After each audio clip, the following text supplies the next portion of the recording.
Blog Talk Radio.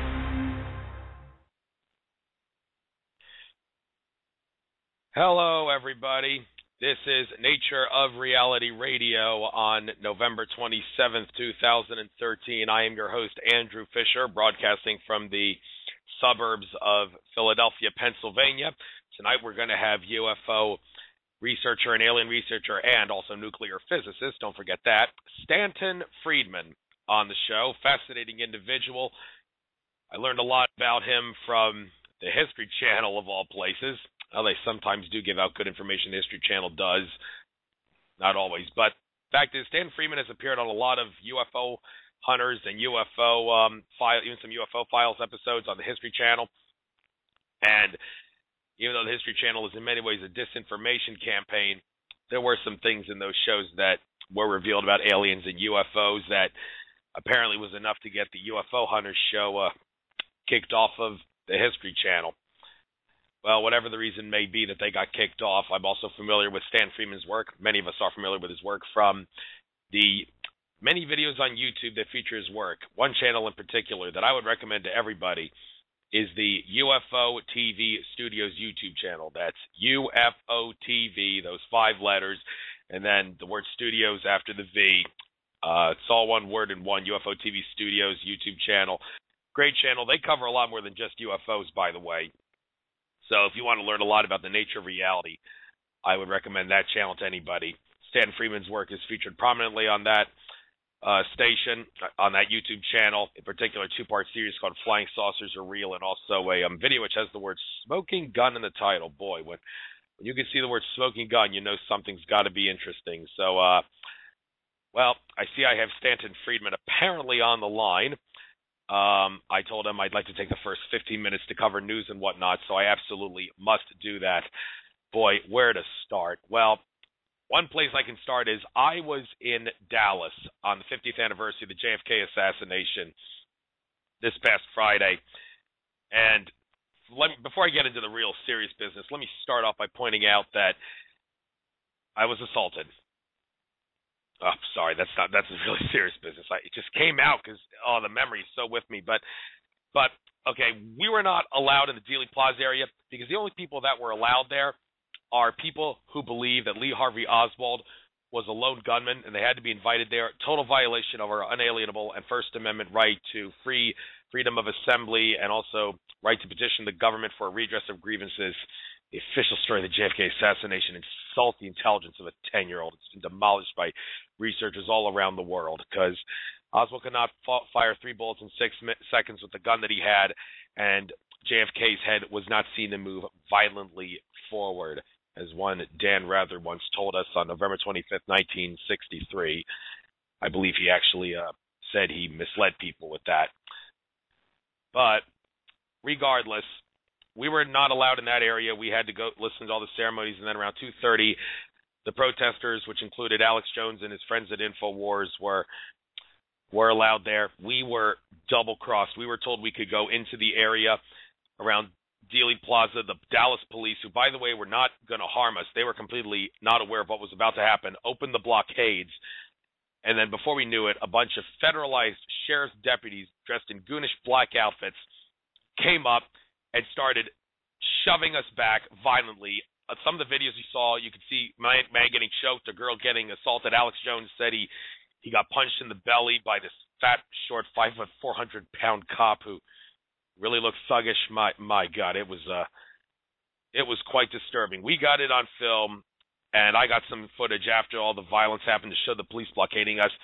If we get this out to the public, and by the way, I do recommend you go to Infowars.com and find some of this video, and it guaranteed it's on YouTube too. Show this to all the people you know. We need to get this out because the federal government has no authority to impose its will on the several states of the union the way they did by federalizing those sheriff's deputies who were under the jurisdiction of the Department of Homeland Security, which is not concerned with security. But Alex Jones said he's going to sue them. I would very much like to sue them, and I might as well sue the Dallas police too, even though they weren't in on this conspiracy, because the police officer's job is to protect and serve. Yes, protect and serve. If federalized goons start coming in and start attacking people, then the police of that local area or town have every obligation to fight back and fight back the federalized goons who are attacking us. But those Dallas police didn't do that, so we do have a legitimate lawsuit against them. I mean, the excuse, well, we were just as surprised as you protesters were to see those federalized goons attack you. No. Sorry, I was surprised is not a valid defense. You Dallas police did goof in that regard. We're glad you didn't conspire to hurt us, but let this be a message to all the police out there. Your job is to protect and serve. Black's Law Dictionary makes it very clear you have only one job. Keep the peace. That's it. Keep the peace. Your job is not to catch crooks. It's to keep the peace. But you failed in that regard by not keeping the peace, by letting those goonish, thuggish, federalized sheriff's deputies attack us. And, well, the good news is Alex Jones was willing to buy lunch for me and dinner for me and all the other about a couple dozen or so protesters who stuck around to the very end. That was very nice. Nice of him to do that. See, I have one person in the chat room. Come on, I need more people. It's just Sean Cohen, who was my guest on episode 2. Well, I guess now that the JFK stuff is taken care of, let's get into the news. Headline here on Featured Stories, Infowars.com. Colorado Democrat resigns to forestall recall on gun control stance. All right, look, I'm just going to make this really clear. Any politician who doesn't support gun rights has to be kicked out of office. If we lose the Second Amendment, we lose everything. Enough said. Thank you. Guns stop crime. Switzerland's the only country in Europe where people can have guns that has the lowest crime rate. Enough said. New York and Chicago have the highest crime rate. They have the strictest gun laws of any cities in the nation. Enough said.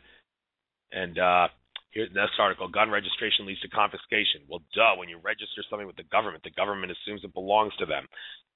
So it's not in your best interest to register your guns. And by the way, the right to bear arms does give you the right to walk down the street, open carry.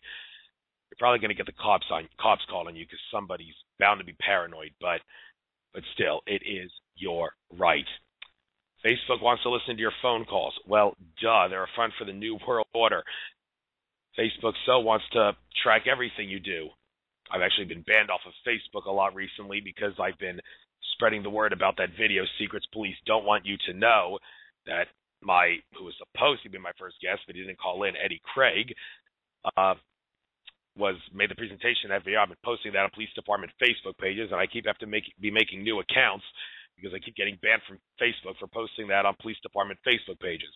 You think the police would want a video called Secrets Police Don't Want You to Know being put on their Facebook pages? Of course they wouldn't.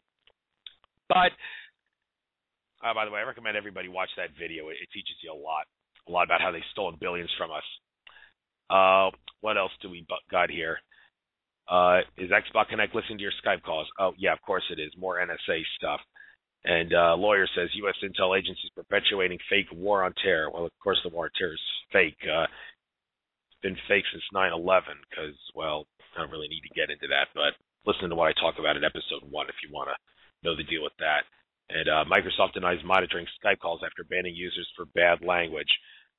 Microsoft is a major New World Order front too. Bill Gates is a notorious eugenicist. In effect, he said, kill Granny, hire 10 teachers. My God, that was so disturbing to hear him say that. But what else have we got here? There already is a government healthcare system in America, and it is the medical version of hell. Yes, Obamacare was designed to tax us. It was designed to scam us. It was designed to take everything we had to the point where even the other insurance companies have to quit their jobs and stop working. What a shame. Well, I think I've basically covered the news enough.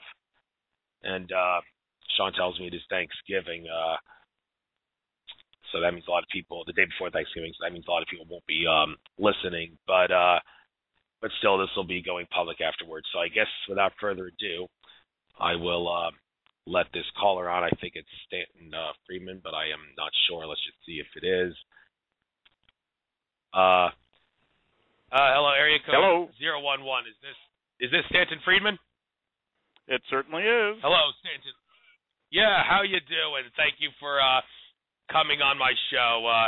Didn't want to let you on. Had to go on to some important news in the first 10 minutes or so to talk about my experiences in Dallas and whatnot. But it's great to have you on. I've learned a lot from your work. I've actually sacrificed all my free time to watch all the videos on the UFO TV Studios YouTube channel, if you can believe that. I really did. And wow. You're prominently featured on that YouTube channel. The Flying Saucers Are Real documentaries were amazing, and so was that documentary that I mentioned that contains the word smoking gun in the YouTube video title. Well, if you could provide smoking gun proof that UFOs and aliens really are for real and UFOs are really ET craft, I suppose it only makes sense that we start off the show on a note that'll get the listeners wanting to listen. So thinking back to that presentation I'm talking about, if you remember it, what can you give that you would consider smoking gun proof that, yes, UFOs and flying saucers are for real, yes, there is ET, interdimensional or extraterrestrial alien involvement with those UFOs, and yes, the government is trying to conceal it. Talk all you want, you got the floor. Okay, I don't talk about smoking gun. I talk about evidence. People put titles on things. I've been collecting the evidence for a long time. And, the kind of evidence you need depends on the situation. If you're doing a scientific experiment where you control all the variables, all the instruments, you make all the measurements, you do it again, and you publish it, and somebody else does it, maybe you can say that's proof. But if I tell you 747 went over my house 5 minutes ago, you say, well, prove it. How am I going to do that? You got my testimony. That isn't good enough. That's not proof. That's good. It's evidence. And so, we have some wrong ideas about science. Carl Sagan and I had this discussion more than 10 years ago. We were classmates at the University of Chicago for 3 years. And he talked about reproducibility as the essence of science. And I had to point out to him that there are 4 kinds of science, at least. First is the kind I was just talking about, where you control everything, you set up the equipment, you make your measurements, you publish, and somebody else duplicates it. Yeah, good show. We need that. Second is where you can't control, but you can predict. An eclipse, for example. You can't reproduce it. And if it's cloudy that day, tough luck. You're not going to get your measurements either if you're on the ground. But you can predict when it will happen, and that's good. But there's also science when you can't predict and you can't control, but you can be ready to observe. At Chicago, when there was a solar storm, you get X-rays and gamma rays. They get here in a hurry at the speed of light. But there's particulate stuff that takes quite a while to get here. There was time enough to go down to the University of Chicago football field and release a balloon that had attached to it a block of what's called nuclear emulsion, a way of determining the energy and direction of particles that come there. And you could launch it, and you recovered it, and you couldn't predict it, you couldn't control it, but you can make observations when things happen that are of interest to you. Think of earthquakes. I can't make one for you, but I can have a seismometer ready to go. But then there's a 4th kind, and that's what I'm into. The ones that involve intelligence, in quotes, automobile accidents, airplane crashes, bank robberies.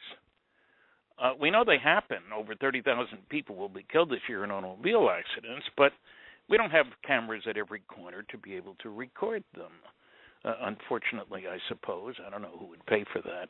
But you can measure alcohol levels in the blood of the driver. You can measure skid marks. You can check on the brakes.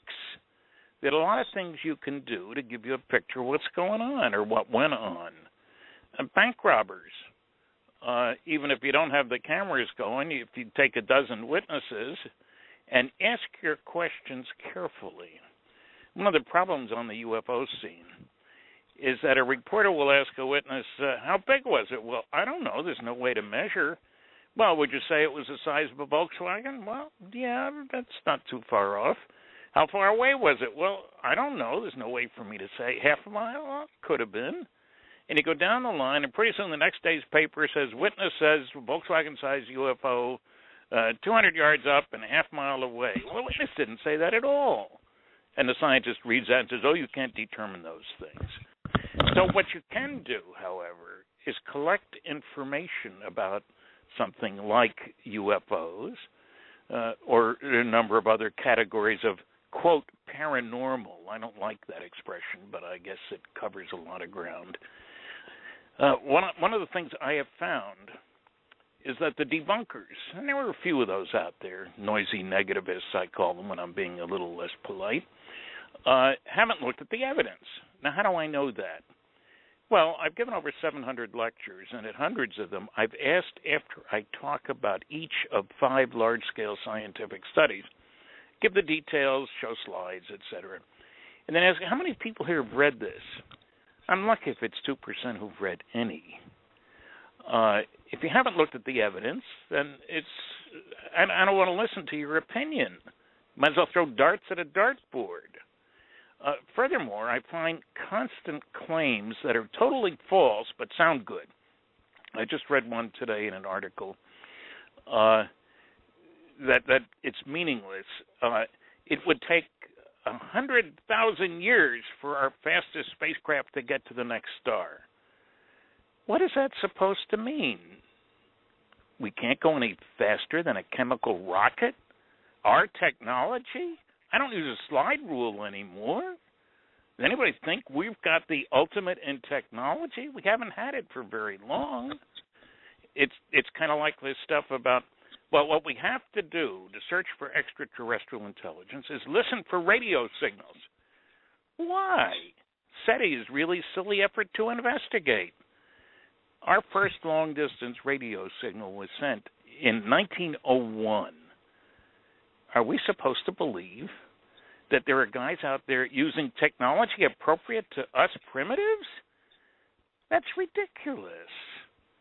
We've just found out, thanks to Kepler, that there were probably 8 billion planets in the galaxy. And yet a few years ago, Frank Drake was saying, gee, there ought to be maybe as many as 8,000 places in the galaxy. Does anybody think that nobody else put out a Kepler 1,000, 10,000, a million years ago? The Earth's over 4 billion years old. The universe about 13 billion. And we're supposed to be the most advanced? Boy, that's good for the ego. But there are 4 basic rules for debunkers. And you probably had them on your program, people using these rules. First is, what the public doesn't know, I'm not going to tell them. Second is, don't bother me with the facts, my mind's made up. Third, if you can't attack the data, attack the people. You know, only the British Astronomer Royal last year said, only kooks see UFOs. Any evidence provided? None. Is it true? Absolutely not. Easy to show that it isn't true. The fourth one is, do your research by proclamation, because investigation is too much trouble and doesn't matter anyway. So what I have found is that there are a lot of well-educated people who say stupid things about flying saucers and interstellar travel and a lot of other things too, but we need to go into those today. Let's look at what evidence we have. Dr. Tyson of the Hayden Planetarium. Well, people see lights in the sky and they jump to the conclusion that they're alien spacecraft. Is that all people see is lights in the sky? What about the physical trace cases? Ted Phillips is from Missouri. He really is from Missouri. Has collected information on more than 5,000 physical trace cases from 80 countries. These are cases where the witness, or plural witnesses, see an object on or near the ground, and when it leaves, one finds physical traces, the equivalent of burn circles, burn rings, landing gear marks. These are not crop circles I'm talking about. I've been at places, you go down 14 inches, the soil in the ring is dried out, entirely different from the soil that's right next to it, inside or outside the, say, 10-foot diameter ring. 1/6 of those cases involve reports of beings. I don't know what other word you want to use. Somebody standing near the craft. 1/6 of 5,000 is a lot of cases. The size, typically under 80 feet in diameter. Now, there are also radar visual cases. That's not seeing lights in the sky. When you have a multiple witness radar visual case, such as the famous RB-47 case of 1957, 6 highly trained military people on board a reconnaissance plane loaded with electronics gear. Saucer comes along, circles around them, they watch it, they see it on their radar, they call the ground, the military on the ground. This is over the Gulf of Mexico to begin with, and then Texas and Oklahoma, Louisiana, that area. The guys on the ground pick it up with them. And it behaves rather peculiarly. That is, anything that can circle around an airplane in the 50s moving at 450 miles an hour is kind of unusual. And that it can stop and stay in the same location, that's even more unusual. Now, when I talked to Carl Sagan about this case, he says, "Oh, Stan, that was spoofing." This is where you artificially create a target on a radar scope. There's nothing there, but you can do it electronically. That's a great idea, except Carl, I had to point out, there was eyewitness testimony that went on for an hour. Oh, I didn't know that. I'll think about it again. Well, he didn't, or at least he never told me whether he did or not. We have, what do I call it, a tendency to take literally anything that the Air Force said about UFOs. I mean, after all, this is the Air Force that saved us in World War II, et cetera, et cetera. Let me give you an example of reasons not to trust the Air Force. You have reasons not to trust police. Well, me too, but with regard to the Air Force. The biggest study ever done for the United States government was Project Blue Book, Special Report number 14. It was completed. There was a press release put out in 1955. And there was a statement in the press release from the Secretary of the Air Force, Donald Quarles. What higher authority could there be? He said, on the basis of this study, we believe that no objects such as those properly described as flying saucers have overflown the United States. Even the unknown 3% could have been identified as conventional phenomena or illusions if more complete observational data had been available. Well, that takes care of it, except I had the copy of the report. Got it at University of California, Berkeley Library, listed on my website, www.stantonfriedman.com. I'm not just talking about it. You can see it. In the report, 240 charts, tables, graphs, and maps. I mean, I was in data heaven. But the key data, 21.5% of the 3,201 sightings that were investigated could not be explained. Not 3%, not 6%, 21.5%. Completely separate from the 9.3% listed as insufficient information. But that's not what Secretary of the Air Force said. If we had more data, we'd have been able to identify it. By definition, the cases they didn't have enough data for were listed as insufficient information. Other data of interest. Now, Carl Sagan, again, once or twice said, actually, once in a book and once on the air, there are interesting sightings that aren't reliable, which is true. And there are some reliable sightings that aren't interesting, which is also true. But then he concluded, but there are no interesting and reliable sightings, which is total nonsense. The quality evaluation in the study showed the better the quality, more the reliability, the more likely to be unexplainable. And they had a rule. No sighting could be listed as an unknown. The only ones we're interested in. Remember, the question isn't what are UFOs or are all UFOs alien spacecraft. The question is, are any UFOs alien spacecraft? They found the better the quality, the more likely to be unexplainable. The probability, they did a cross comparison, that the unknowns were just misknowns. They looked at 6 different observable characteristics, apparent size, color, shape, speed, that sort of thing. The probability that the unknowns were just misknowns was less than 1%. And the basic rule was all 4 of the final report evaluators, all scientists. The work was done at Battelle Memorial Institute in Columbus, Ohio, a major research and development firm. All 4 had to agree before a sighting could be listed as an unknown. So they had tight standards. What's interesting is how none of the noisy negativists ever talk about this study. I do. I did in my congressional testimony way back in 1968. Seems forever ago. So what I'm trying... there was another little tricky part of the Air Force press release. It didn't say who did the work. Didn't say the company, but Battelle Memorial Institute did the work, and didn't even give the title of the report. Surely if they had said Blue Book Special Report 14, reporter would have said, what happened to 1 through 13? We've never heard anything about them.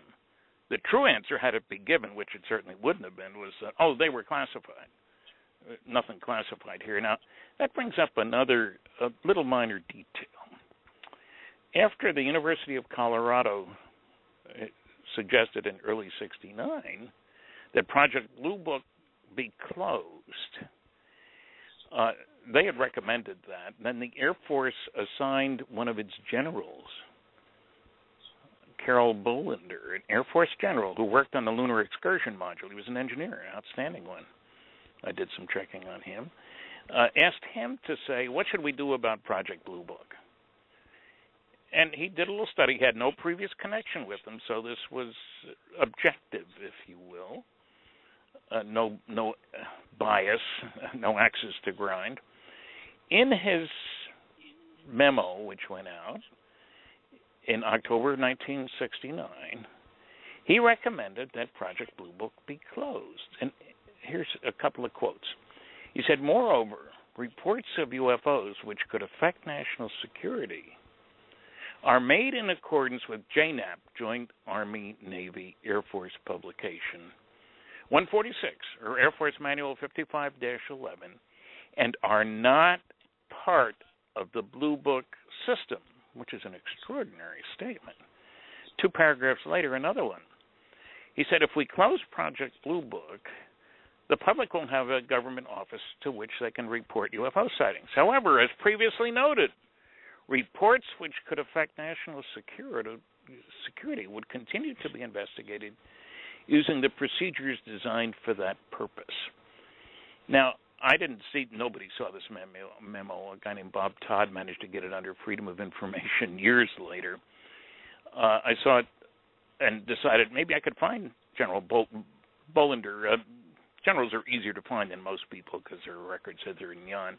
Anyway, I located him. I spoke to him on the phone, explained that I had worked under security for 14 years, that I was a nuclear physicist, had a strong interest in flying saucers, and that in reading his memo, which intrigued me, it seems to me he was saying that there were 2 separate communication channels with regard to UFO sightings. He said yes. I said, so you mean if a sighting consists of a saucer going down the runway at a Strategic Air Command base where nuclear weapons are stored, that would go one place, and if my wife and I go out and stand at the end of the driveway and watch a saucer go overhead, that would go another. He said yes. Nobody wants to talk about Bolender because, you see, the Air Force has been saying since 1969, when it closed Blue Book because of his memo, there's no national security aspect here. We don't have anything to do with UFOs anymore. That's a flat-out lie.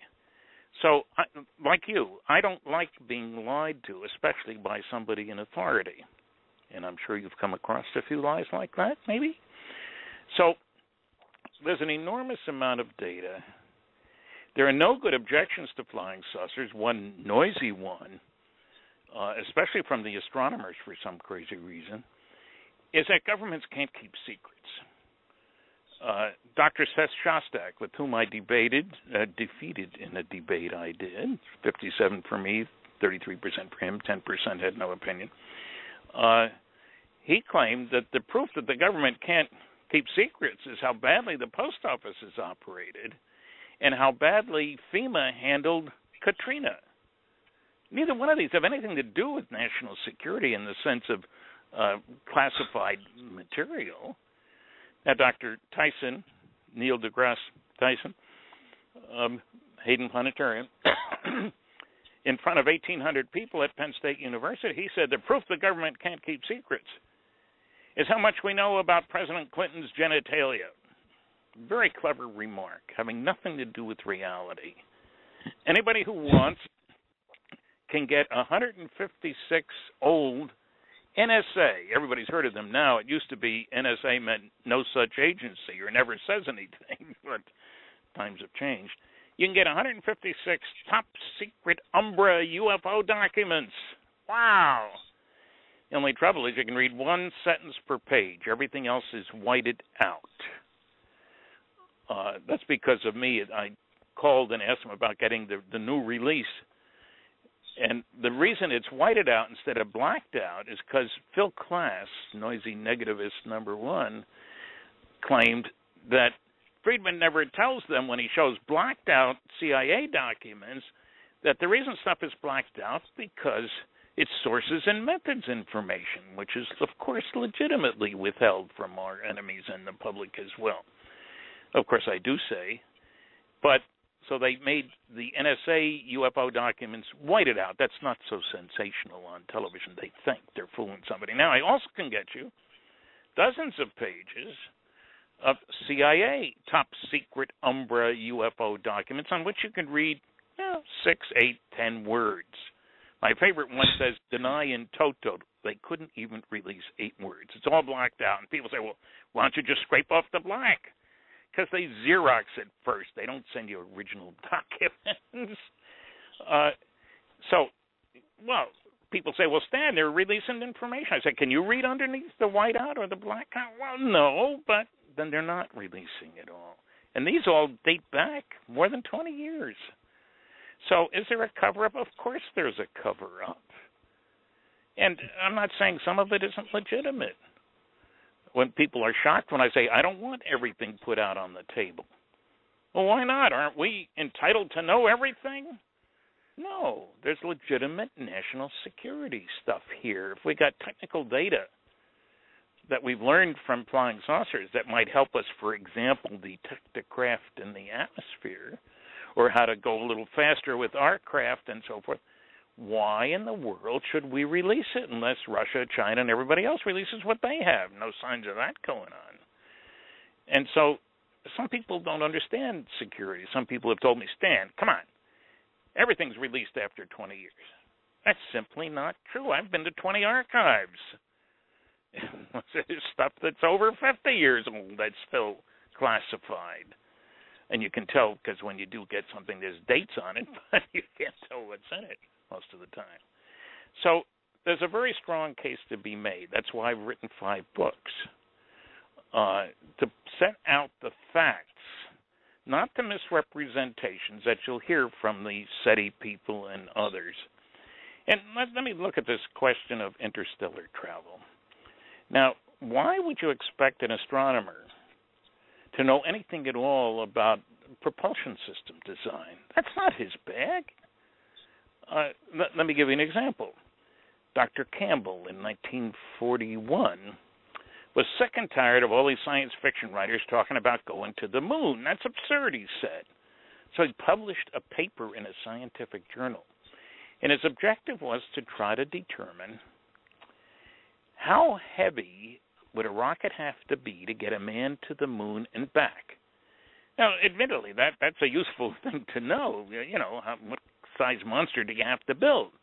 So pages of equations, bottom line, would have to weigh 1 million tons. And even for me, that's too big. Well, we got the Saturn V. We got 3 guys to the moon and back several times. One of them wrote the foreword to my book, Edgar Mitchell. This is my book, Flying Saucers and Science, I might add. Saturn weighed 3,000 tons. He was talking about 1 million tons. He was off by a factor of 300 million. That's pretty bad. How could he? Was he stupid? No, he was ignorant. Hadn't looked at any of the literature about space travel. For example, he assumed a single-stage rocket. Bad assumption. People have been talking about multi-stage rocket. You use up the fuel in the first stage, you throw it away. You don't want to keep accelerating it. He assumed a limit of 1G acceleration. Well, the faster you get to orbit, the less energy it takes. Astronauts routinely take 5Gs. And frankly, on the Apollo command module, they had a rocket on it on the launch pad in case there was a fire down below, and you wanted to get the astronauts away. They'd have to stand 13 Gs. They weren't going to be smashed against the walls. He assumed that you launch straight up. Well, why not take advantage of the fact that the Earth is rotating to the east? That's 1,000 miles an hour freebie. He assumed that the rocket had to supply all the energy. Well, doesn't it? No, of course it doesn't. When you go to the moon, the moon's got a gravitational field. Why not use it? That's why there's a launch window, so you're in the right place. The moon comes along, pulls you in. He assumes you'd have to use a retro rocket, dead weight. So, you'd launch from the moon, and that would get you back. We don't use a retro rocket. Why not? Because we found a better way. We use the atmosphere. Get the angle right. Everyone remembers Apollo 13. You come in too steep, you dig a big hole in the ground. You come in too shallow, it's bye-bye Earth. But by being smart instead of powerful, you can use the Earth's atmosphere. It's a freebie. And all our deep space probes take advantage of cosmic freeloading. We got the Cassini spacecraft out at Saturn. Been there for years. We sent it past Venus, which is closer to the sun than Saturn. And that, by being in the right place at the right time, sent it back toward Earth. We gave it a free kick, went past Saturn, or went past Jupiter and got to Saturn. Those are freebies. So good engineering gets around a lot of stupidity, whether it's by astronomers or anybody else. So what I'm saying is if you make enough dumb assumptions, you can prove anything is impossible.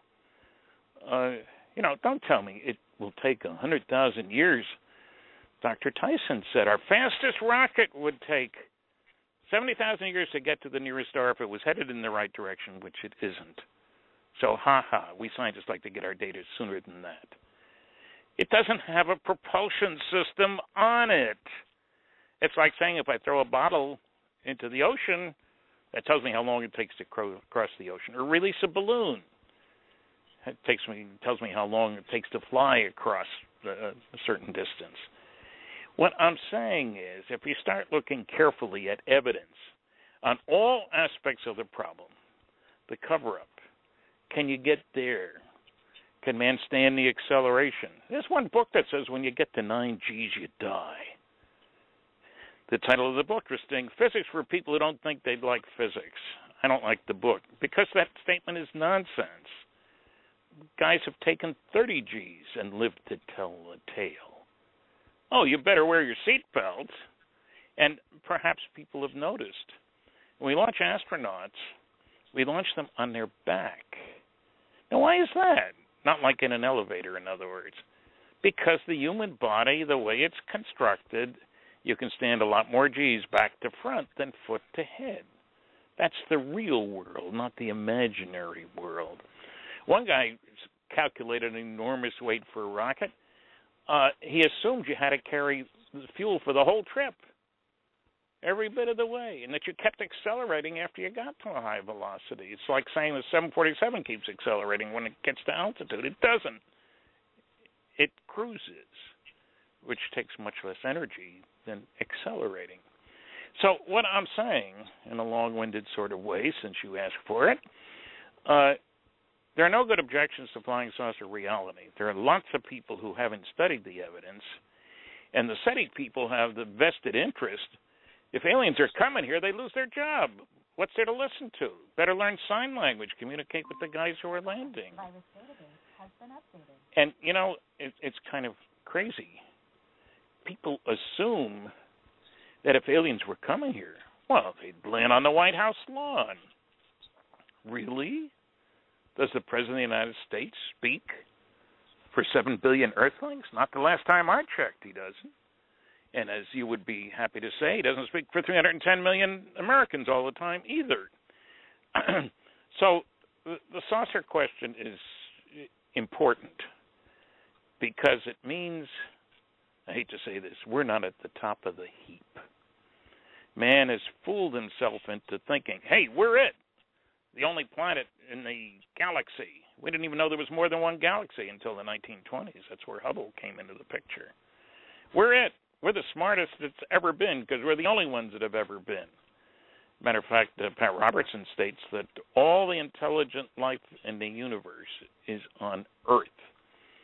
And I'm sure we both would agree that sometimes you wonder, is there any intelligent life on Earth? That's a good line to end on and give you, wake up now. Hello? Yeah, hey, Stan, thanks for all that filling in. That's very informative. One thing I wanted to mention, seeing that you hold up those blanked out papers was probably the most hilarious thing I saw in all the UFO TV studios videos. I'm glad you like blacked out that. papers. I mean, yes, and we're supposed to think the government doesn't have something to hide when they put it right in front of our face that they do. And yes, and one other thing I wanted to touch on, I saw a video on YouTube where Zachariah Sitchin said that you were his colleague. And it might interest you to know that Andrew Bartzis, who apparently has the ability to read Akashic records, said that Zachariah Sitchin's first 3 books were extremely accurate. So your colleague apparently knew what he was talking about there, because in other words, yes, there is a Nibiru.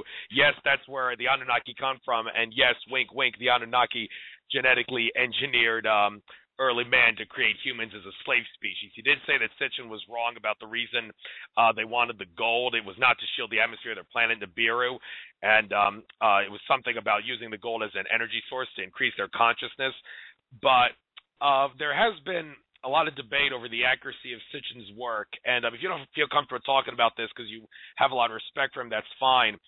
But some people have suggested that after he wrote that 3rd book, Sitchin was hijacked by Illuminati forces because they wanted to propagandize his idea of humans being created as a slave species, as a way of demoralizing humans and making them feel like they're not at the upper echelon of the ladder of power.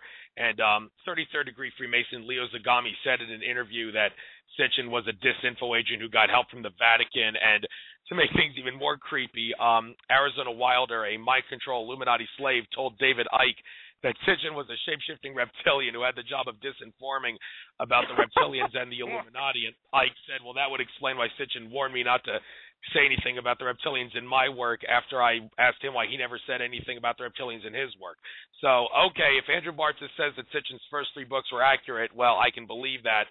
Be willing to talk about the idea that Sitchin was hijacked by Illuminati forces after that 3rd book, or do you not want to talk about that? No, because I have no reason.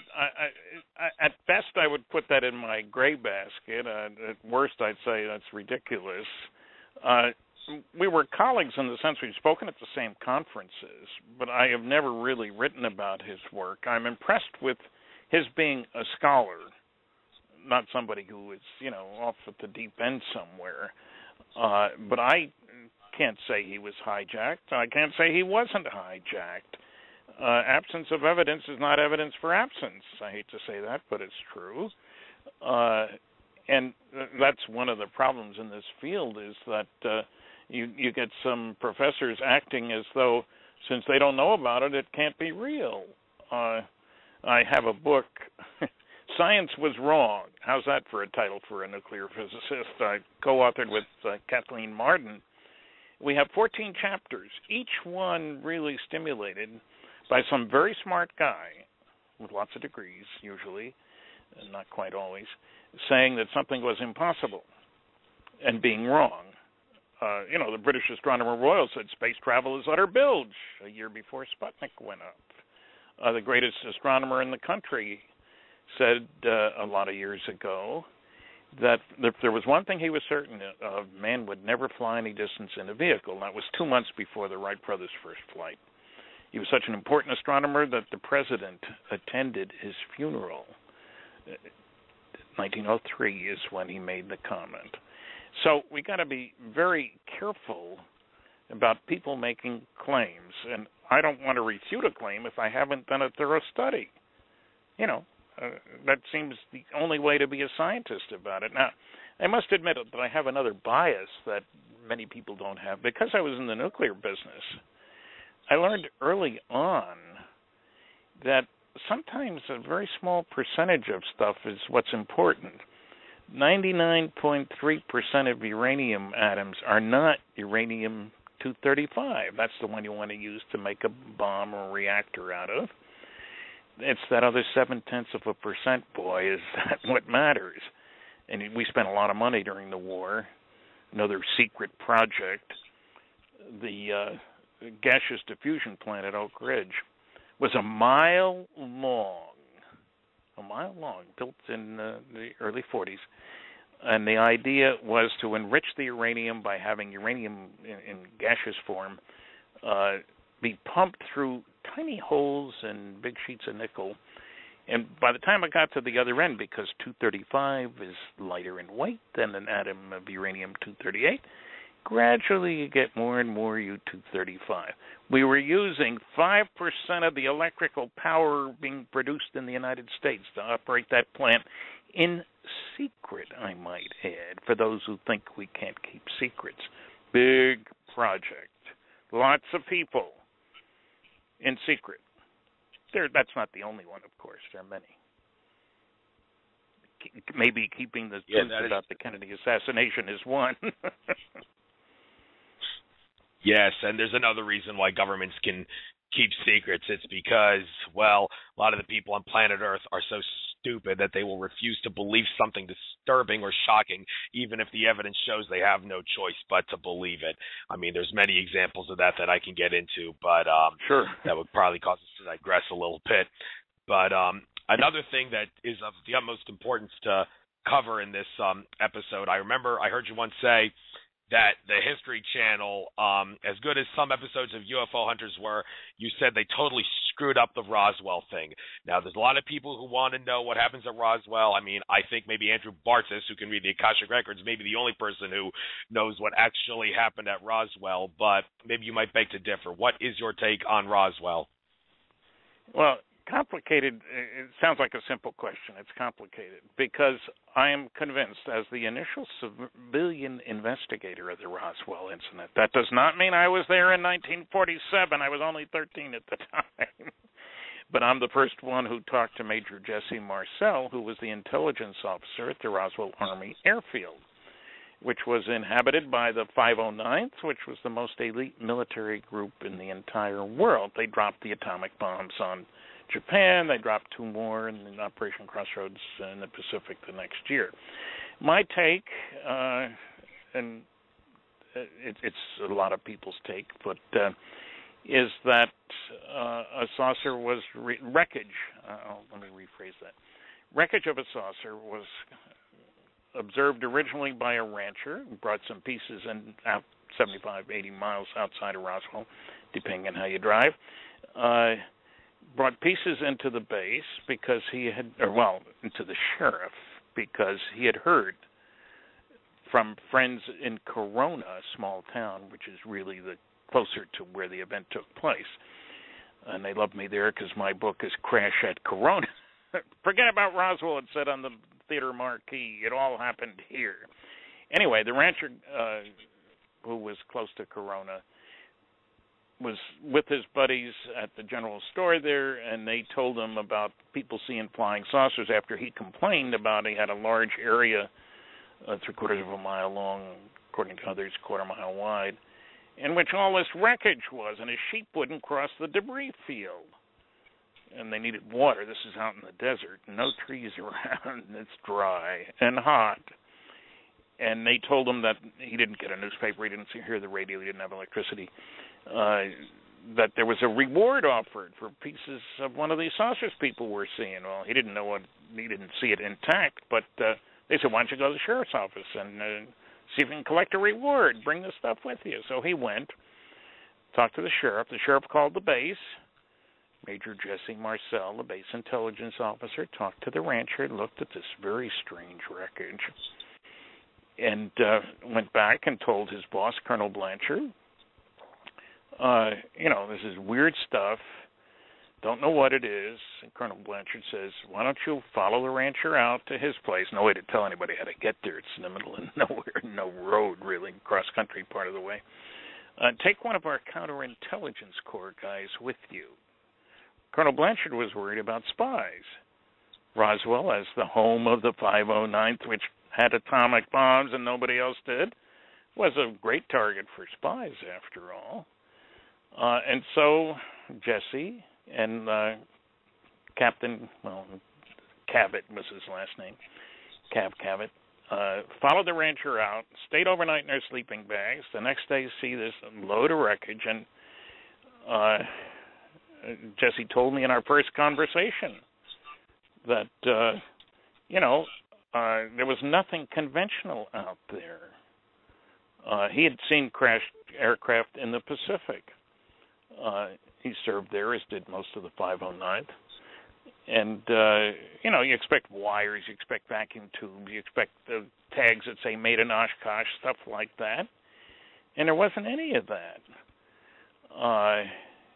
And so brings the stuff back to town the next day, shows his 11-year-old son, a medical doctor and a flight surgeon, among other things, later on. And then goes into the base, and the colonel says, take this stuff to our headquarters. Oh, dear. I got another telephone going here. Let me get him off. Hold on just a minute. No problem.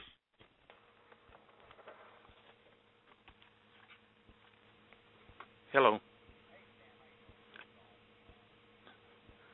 Okay, I'm on the radio on another program. You going to be in a couple hours, an hour? Yeah. Sorry about that. Okay. Another broadcaster. You're popular. Hello? Yeah, hey, you're a popular guy. You should be glad, yes. Yeah. But we do on an to annual Roswell. interview. Anyway, on to Roswell.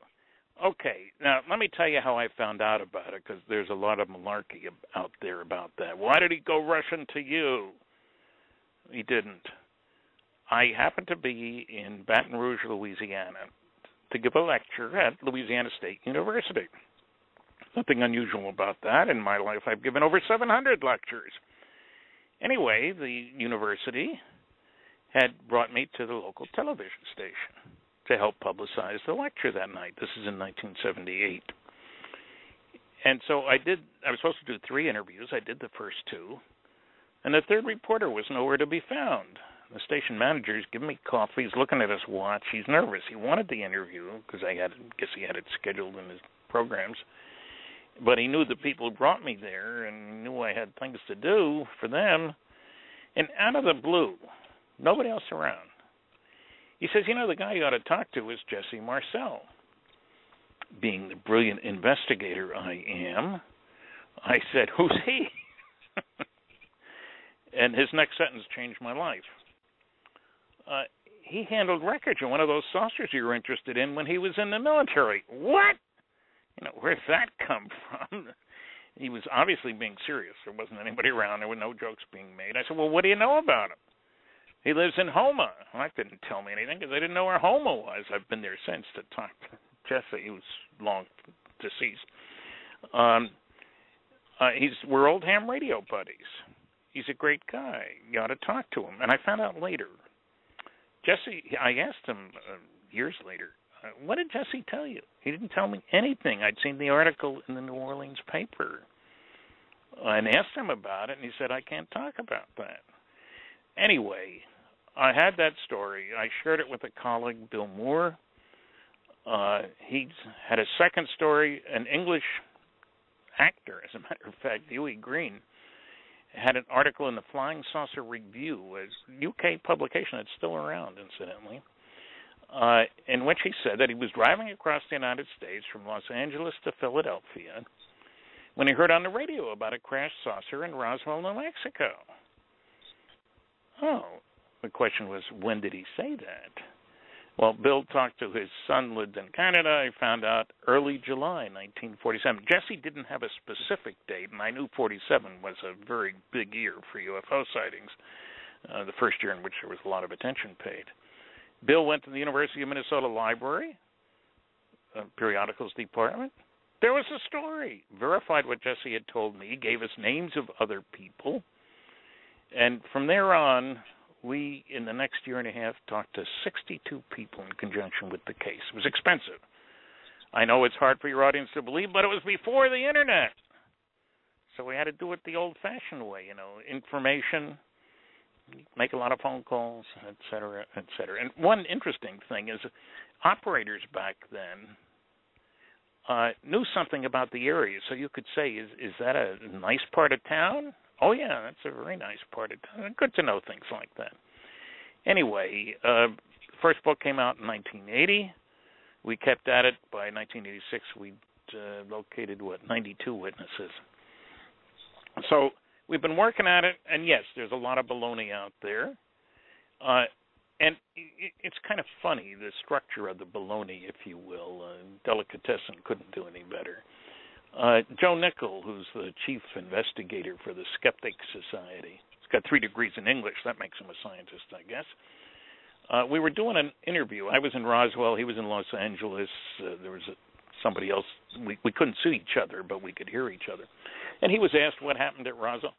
Oh, some PR guy made up the story to get attention. I said, you don't even know his name? Well, no. Well, his name is Walter Howard. I've been in his home. We've had meals together. He's a fine, upstanding citizen, etc.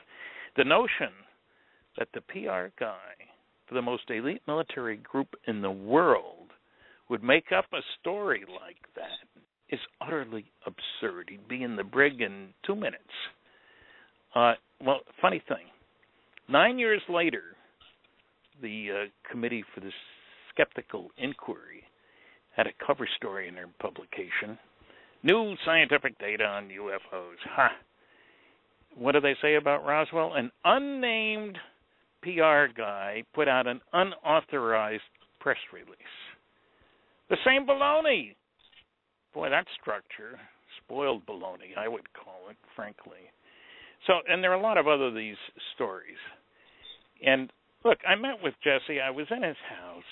I was in his son's home, who just died less than 2 months ago, Jesse Marcel Jr. Like I say, a medical doctor, a colonel who was called back in at age 68 to serve in the military, flew 225 combat missions. This is a patriot.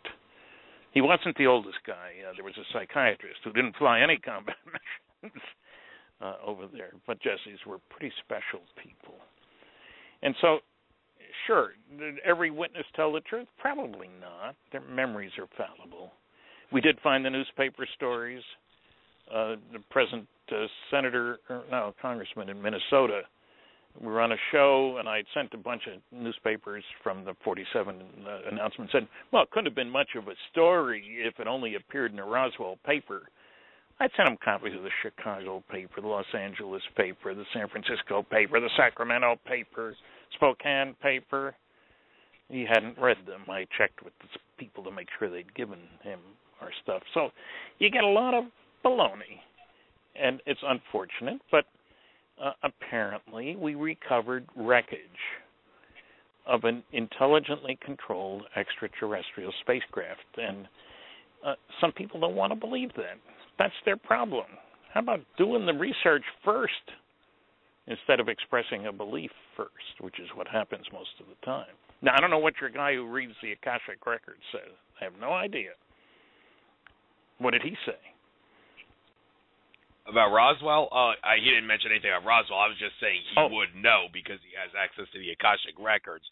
But, well, I guess... See, how do I reach him? I'd like to ask him.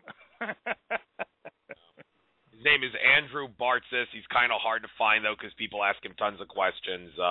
Yeah, I'm sure that his last name is spelled Bartzis, if you're interested. But I guess we can move on here. One of my guests... Yes, one of my guests in the chat room asks, is mankind part of the great experiment all created from alien DNA? And I guess this came up because we were discussing how you and Sitch sometimes talk with each other. Now, the idea was that about 450,000 years ago, the Anunnaki came to Earth and genetically engineered Homo erectus to create Homo sapiens as a slave species because they needed gold as an energy source. And there's also the idea that there is a universal geneticist of sorts, some high consciousness being that, as part of the great experiment, has seeded DNA into many forms around the galaxy, and humans are part of that. So that, and also more recently, Sitchin's theories are both true. Can you offer anything on the whole idea of mankind being part of a great experiment? We may very well be part of an experiment.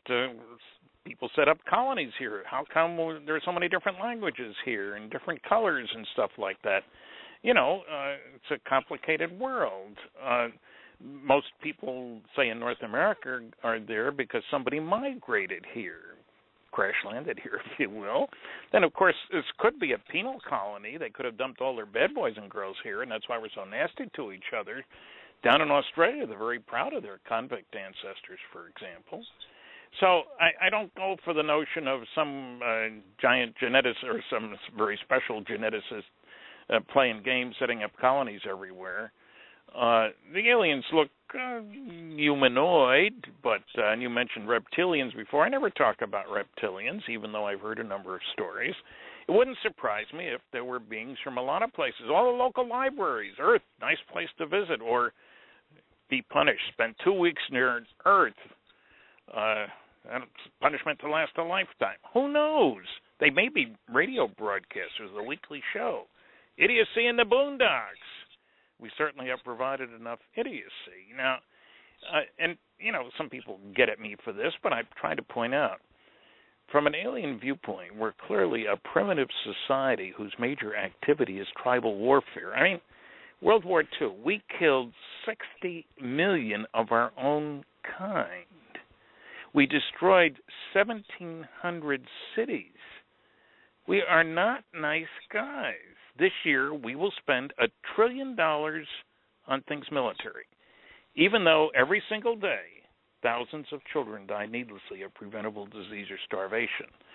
So I think one reason for coming here would be to quarantine us. And you see, that isn't just said lightly. I think every society has as one of its prime directives, if you will, not a new phrase for me, is its security and survival. That means you got to keep tabs on the primitives in the neighborhood, but only close tabs on those primitives who show signs of being able to bother you. And at the end of World War II, there were 3 signs that soon these idiot Earthlings, these destructive Earthlings, would be able to bother them, soon meaning less than 100 years. Now, where do I get that from? Well, there were 3 signs. First, we use nuclear weapons. There's a heck of a lot more energy per pound of uranium than per pound of gasoline. Second, powerful rockets used to kill German V-2s. They weren't carrying the mail from Germany to England. And third, radar was the beginning of the, I'll call it, electronics revolution. Radar really started just before World War II, in Europe, not in the United States.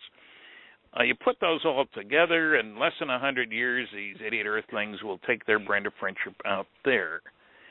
And I say that because there's an interesting sequence. World War II, a big bomb, 10-ton blockbusters, they call it. You needed a B-29 to carry them.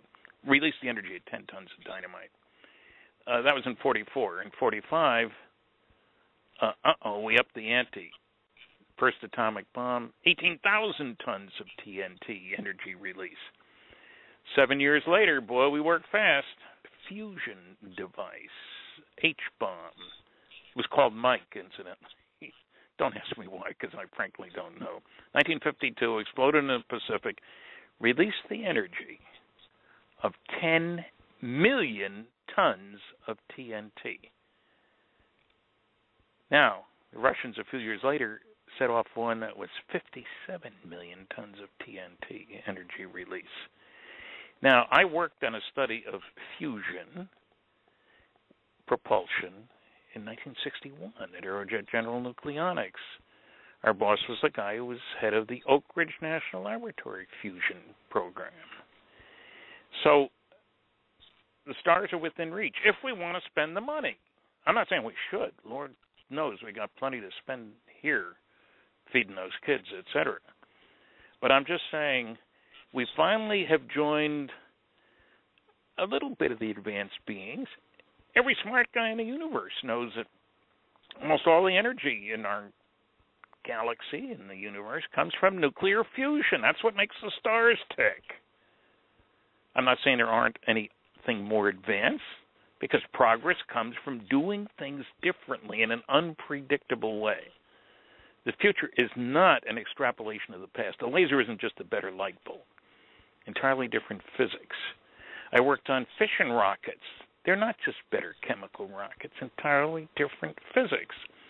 So we have now joined the great club. We know that fusion is where it's at when it comes to energy production. And anybody who knows that would be able to go visit the stars if he wanted to spend the money. I don't think we should. We got better things to do with our money at this point in time. But I think there's a lot of forms of life out there. I think there's a lot of travel out there. And, there's another problem. People point out, gee, to get to the nearest star. Well, the nearest star to us is 4.3 light years. Okay. In the book Captured by Kathleen Marden and myself, Kathleen is Betty Hill's niece. That's the Betty and Barney Hill UFO experience. There was a star map seen by Betty, and there's a long story which is told in the book about under hypnosis she described asking the leader where he was from, showing her this, I'll call it a 3D model. Anyway, a brilliant woman named Marjorie Fish built a whole bunch of 3D models, eventually was able to identify all the stars in the pattern. What was intriguing was that the base stars, Zeta 1 and Zeta 2 Reticuli, how's that? It's the constellation of Reticulum, which means the net. Can't see it from here, got to go below the equator. Zeta 1 and Zeta 2 Reticuli are the closest to each other pair of sun-like stars in our entire local neighborhood. I mean, within 50 light years of here, there's well over 1,000 stars. These two stars are only an eighth of a light year apart. That's 30 times closer than the sun is to the next star over. We're out in the boonies. These guys got next-door neighbors, and they happen to be about 1 billion years older than the sun. And from a planet around one looking over at the other, it's visible all day long. And you'd certainly have plenty of incentive to develop advanced propulsion system with a next-door neighbor, as they have, as opposed to our situation, especially with an extra 1 billion years to do it in. So this notion of, look how much energy it takes to get to the next galaxy. I don't care about the next galaxy. Andromeda's 2 million light years away. I care about Zeta Reticuli, 39.3 light years away. It's just down the street. So it gives an entirely different picture of our relationship to the neighborhood, if you will. Whether for good or evil is another story entirely. But we need to be realistic and look at the facts. That much closer to each other means you have a different relationship than we do out here in the boonies. Yes, that is true. And one more thing I want to get into before I take calls. I actually only have one caller on the board, so I guess I'll go to one more question before I get to this. All right. I hate to have to catch you off guard, Stan, but I needed to discuss something that's off the subject of aliens and UFOs and goes into nuclear physics, because you actually just mentioned this a couple minutes ago. There is a claim by a lot of metaphysics and consciousness experts that the idea that stars are powered by nuclear fusion is a misconception. They claim, and they say this explains why the corona is so much more hotter than the surface of the sun. Of a star. They claim that stars actually get their energy from the outside because they are all part of a universal web of consciousness energy, and the energy does not come from within the star, it comes from the outside, and that's why the corona is so much more hotter. Now, I may have just inadvertently answered one of the biggest mysteries in physics, why is a corona so much hotter than the surface, but I know this goes against what you've been taught, that stars are powered by nuclear fusion. So, I mean, hate to catch you off guard, but what do you have to take on what I just told you? Well, I say that's an interesting idea. I have no reason to think it's anything other than interesting fiction. We know a lot about nuclear fusion. H-bombs are real. How many people realize that we have exploded 2,000 nuclear weapons? Fortunately, only 2 on people. And I'm glad for that. Plenty of thousands more sitting around waiting, I hope, not to be used. But, it's an interesting concept. There are a lot of interesting concepts that turn out not to be true. Lord Kelvin, great British scientist, at one point thought the sun was maybe 30 million years old because it would burn up its fuel. That's how long it would take to burn up its fuel. Except we have good reasons to think it's a few billion years old. whether it's 3.5 or 4.2 doesn't really matter in this case. So I think that's an interesting concept, but I can't find any basis for accepting it as true when we have a great deal of basis for accepting much, not all, of so-called nuclear physics as true. Because we can produce it in the laboratory, we can measure, we can check. It's kind of neat. And look, the Navy knows that. Many people don't seem to be aware that the Navy doesn't depend on chemical propulsion. Submarines, nuclear-powered submarines, go around the world underwater. World War II, 24 hours underwater because they need oxygen, air for the diesels. They can go around the world underwater. How many people know that we have nuclear fission-powered aircraft carriers that can operate for 18 years without refueling? That's reality. I mean, like it or not, it changes everything on the Navy war if you can go full speed ahead and keep going full speed ahead, not have to worry about stopping for gas. Different world. So these are real things. I'm not making them up. Okay, I agree. I've never written science fiction. Of course you haven't. You're based on truth, and that's what's important. That's why I wanted you on. But I guess we'll move on to callers here, and then later on for maybe about 15 minutes or so, because they're the only person. But area code 856. Area code 856. You are on the air. Welcome. Hello, area code 856. You're on the air. Apparently, it's just someone who's listening. So going once, going twice. All right, so I guess we're not going to be getting any callers. I wasn't surprised about this because it is the day before Thanksgiving, but I'll make sure that this video goes public one way or another. So I guess moving on, I wanted to bring up subjects of what percentage of UFOs and also what percentage of crop circles are. And last week on my show, I had as a guest Australian consciousness and metaphysics expert and also an ET contactee named George Kavassilis. And we've discussed this subject, and he said that the vast majority of UFOs are military-industrial complex material. We didn't really get into how much extraterrestrial involvement is with the military-industrial complex, but the ones that aren't military-industrial complex are strictly extraterrestrial, whether malevolent or benevolent, and some other craft are actually intersecting from another timeline. Like they say, time is an illusion, space is an illusion, so there are other timelines, and sometimes when you see a UFO, that's a craft from another timeline merging into this timeline.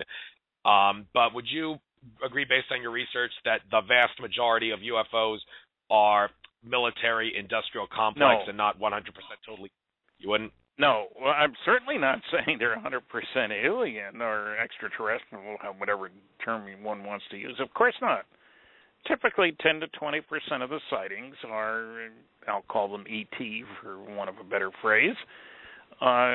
Look, if I were looking for a cure for cancer and I said, I guess there isn't one, only 20% work, you'd say, hey, I'm sick. Give me the one that works. What do I care about the ones that aren't? A basketball coach knows most people aren't 7 feet tall, but he'll say, give me one. You can keep the midgets. So most sightings can be explained. Yes, of course. Gold is worth mining, regardless of whether it's by slaves or not. If you can get a half ounce of gold per ton of ore. That's a very small percentage, but it's worth mining under those circumstances. So it's a question of perspective. Yes, most sightings can be explained. I certainly wouldn't say, if they were military-industrial complex stuff, how come we didn't use them in all the wars we've had? There's been no shortage of wars for the last 70 years. At least I'm going to be 80 next year, and I have certainly seen plenty of wars in my lifetime. If they were ours, meaning Earthlings, they'd be used. Okay. I also wanted to touch on a similar note of, I mentioned crop circles. George Kavassilis also told me that he would guesstimate about 70% of crop circles are actually caused by extraterrestrials who are trying to guide humanity in a particular direction, be it malevolent or benevolent, but it's the vast majority are benevolent. Can you offer any comment on that? I would be astonished if 70% were of extraterrestrial origin, but if they can't find a better way of communicating than through a crop circle, that would be strange indeed. You can get here from someplace else, and you can't figure out. I mean, Earthlings are a little peculiar, I'll grant you that, but that doesn't make sense to me. Okay. I'm going to let another caller on. Hopefully this person isn't just listening. Area code 318. Area code 318, you're on the air. Hi, can you hear me all right? Yes, we can hear you. What's your question for Dr. Friedman? Mister, Okay, please, no free degrees. You mentioned a star map. Did she see the control panel that operated the star map? Can you describe that? No. If she did, it wasn't asked about by Dr. Benjamin Simon, the hypnotist, who was listening to this very weird discussion. I wish I had had a chance to ask Ben Simon what his reaction was when he was listening to Betty describe this 2 feet by 3 feet by 3 feet volume of space with a bunch of points of light, stars connected with lines, which are supposedly trade routes or occasional expeditions. She's looking at that, looking up at it. Betty was short. Looking up. At an angle vertical, in other words, a little bit above the horizontal. She's looking at this pattern, and she asked him where he was from. Where is he on the map? And wise guy alien says, "Well, do you know where you are?" And she says, "No, I don't know anything about astronomy. How can I tell you where I'm from if you don't know where you're at?" End of discussion. Can you imagine what Dr. Benjamin Simon, one of the world's great experts on treatment of PTSD, shell-shock war veterans, they called it then. For what it's worth, in 1968, I saw the Stargate room, and it was looking up into the ceiling at the stars, and the control panel has got little white light beams which you place your hand in and move up and down in the beam and move the stars. And I got the same question. It was moved, and he said, "This is our star. Can you show us ours?" And I put my hand in and moved it, and I couldn't find it. Well, that's a fascinating experience. Go to my website and write me, www.stantonfriedman.com. You can send me an email or send me a letter. I'd like to hear more. Okay, thank you. All right. You're welcome. Thank you for calling in. Area code 318. I'm glad he just hung up on me. Oh, well, I'm glad you were able to convince him to write to you. It's always good when you have a caller who the guests want to communicate with. Very interesting indeed. But since we mentioned the subject of Zeta Reticuli, I wanted to get into the subject of what Bob Lazar said. I watched that video, the Bob Lazar video on the UFO TV Studios YouTube channel, and he talked about how they use Unum Pentium to bend and warp space-time so they can travel. I actually did the math. You could travel the distance from Earth to Zeta Reticuli in a little over 7 hours. I worked the math out to see how the way he said it would work, and it was a 7-hour trip to a Zeta Reticuli from Earth using the Zeta Reticulum Grays technology, which shouldn't be a problem at all. But what's interesting about this is that Alex Collier, who's an ET contactee with Andromedan aliens, has said that there is a hierarchy of control on Earth. You got the Zeta group at the bottom, and these are malevolent aliens we're talking about here. The Zeta group, and then above that you have a group from Orion, and then at the very top you have the reptilian aliens from Alpha Draconis. And Bob Lazar felt that planet Earth needed to know about this, about government collusion with extraterrestrials, and in this case it was the Zeta group. Do you believe Bob Lazar is credible, and would you agree that those Zeta Greys that he's talking about really do have malevolent intentions based on what Alex Collier says? No, I don't. I've written, there's a piece on my website, I guess, about Bob Lazar. He's a very bright guy, let me make clear. But he isn't telling the truth. For example, he claims that he had a master's degree in physics from MIT and another one in electronics from Caltech. Well, I checked 5 different people at MIT, including the legal counsel, about the possibility of the government, of his files being deleted. No way to do that. He never got a degree from MIT, and he never got a degree from Caltech. As further indication of that, he was asked at a public meeting in Rachel, Nevada, Little Alien, in case anybody's interested. I don't know if it's still open or not, but probably. It's had enough free publicity. He was asked to name some of his professors. And he said, let me see now. Yeah, Bill, and I won't give the last name because somebody might bother him, but he gave it publicly. He'll remember me from Caltech Physics. Well, as a physicist and member of the American Physical Society, I went to my directory, found Bill D., I'll give first initial of his last name, called him, and he was a physicist, and he did not work at Caltech. He worked at Pierce Junior College, which is close, 30 miles away or so out in the valley. He was rather upset that somebody would use his name because he checked. Bob didn't go to Caltech. He never taught at Caltech, was Bill D. But he checked, and Bob had taken a course at Pierce Junior College, which is a long way intellectually from Caltech. Believe me, physically it's close. But and he also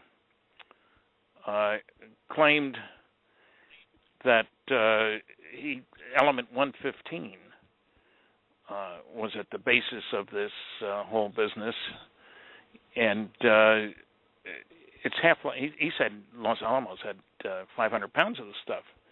Its half-life is less than a minute. No way to accumulate 500 pounds of anything with a half-life less than a minute.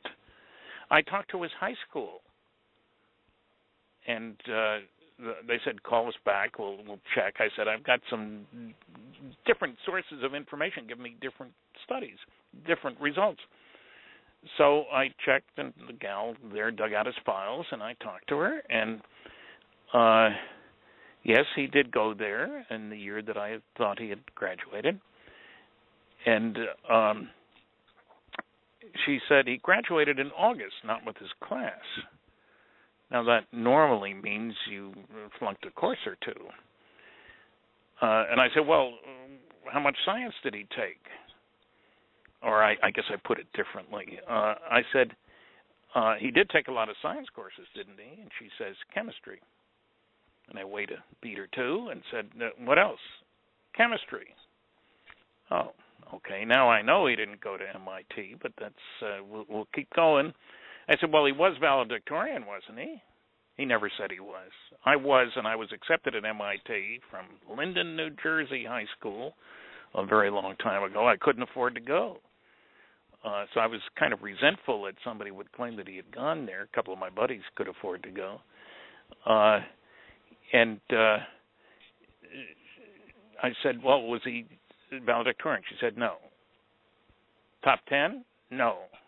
Top 20? She's starting to laugh a little bit. No. Top 50? No. Was he in the top 100? No. And then she was laughing so much, she told me he was like 260 out of 360. Bottom third of his class. Well, I'll tell you something, and I checked with the admissions office at MIT, too. You don't get into MIT unless you're in the top, certainly 10 or 20% of your class. Bottom third, never. So Bob, he's listed in the phone book at Los Alamos. Doesn't that count for something? Well, I checked, and it turns out everybody who works there, the janitors, secretaries, anybody, is listed in the phone book. And it says right after his name the initials for a consulting firm.